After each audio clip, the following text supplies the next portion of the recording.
Ding, ding, ding, wake up call. Wall Street's opening bell sponsored by Integrated Wealth Management. Take a look at the Dow, up 56 points. The NASDAQ also up 20.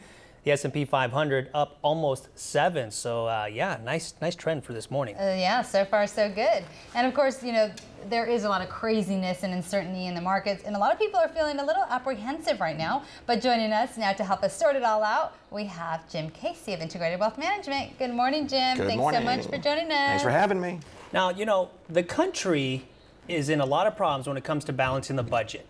But I guess the best way to tackle that problem is to start the youth on how to be fiscally responsible. How do you do that? You start early. You start early. I mean, everybody, well, many people give their children an allowance. I say the first thing you do is take out taxes. Doesn't make me popular with kids of America these days. But really, if they get $10 a week, that puts them in a 10% tax bracket. Give them 9. Nice. They're going to say, hey, Mom, you shortchanged me. But you said, no, you got to pay your taxes. So that's my number one. That's a great idea. I've never heard of that. That is really neat. Because then you get the idea of paying taxes early. You got to get used to it anyway. Got to get used to it early. Number 2, what would you do number 2? Automatic savings. Now, this is not going to make me less popular, too, with those kids out there. But we try to save at least 15% of your paycheck pre-taxes. So, again, if they get a $10 allowance, $1 goes to the government, $1.50 goes into a savings account. Wow. And make this automatic savings so they can see it building up. Okay, what are some of the other ones in your top 6? This is going to make me a little bit more popular with the kids. Then I say match. You know, get them used to what a 401k is all about really early on. So as a parent, you can take that $1.50 out, put it into a savings account, but tell them you're going to match it 50 cents on the dollar. So they get another 75 cents, and they start seeing that money grow. Wow. I feel like I'm learning something. There you go. This is the one I like, number 5, because I'm sure a lot of parents can deal with this one or relate to it.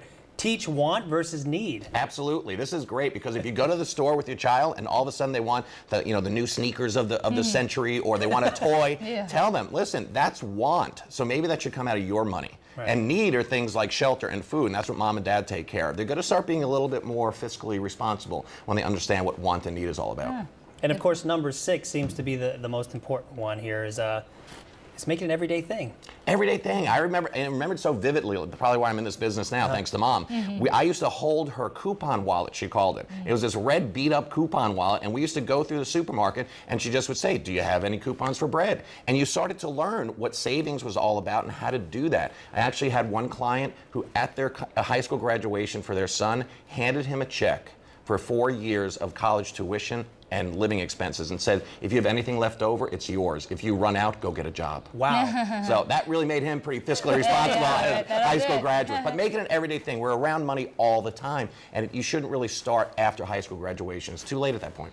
So parents, if you find yourself at the store and you're having to tell your kid no because it's not a need, it's a want, you may want to check out Jim Casey online so you can find out more on how you can teach your children how to be fiscally responsible. There's the information right there. Jim Casey is the president and CEO of Integrated Wealth Management, IWMGMT.com. Jim, thank you so much for joining us this morning. We'll see you back here next Thursday. See you then. All right, thank you so much.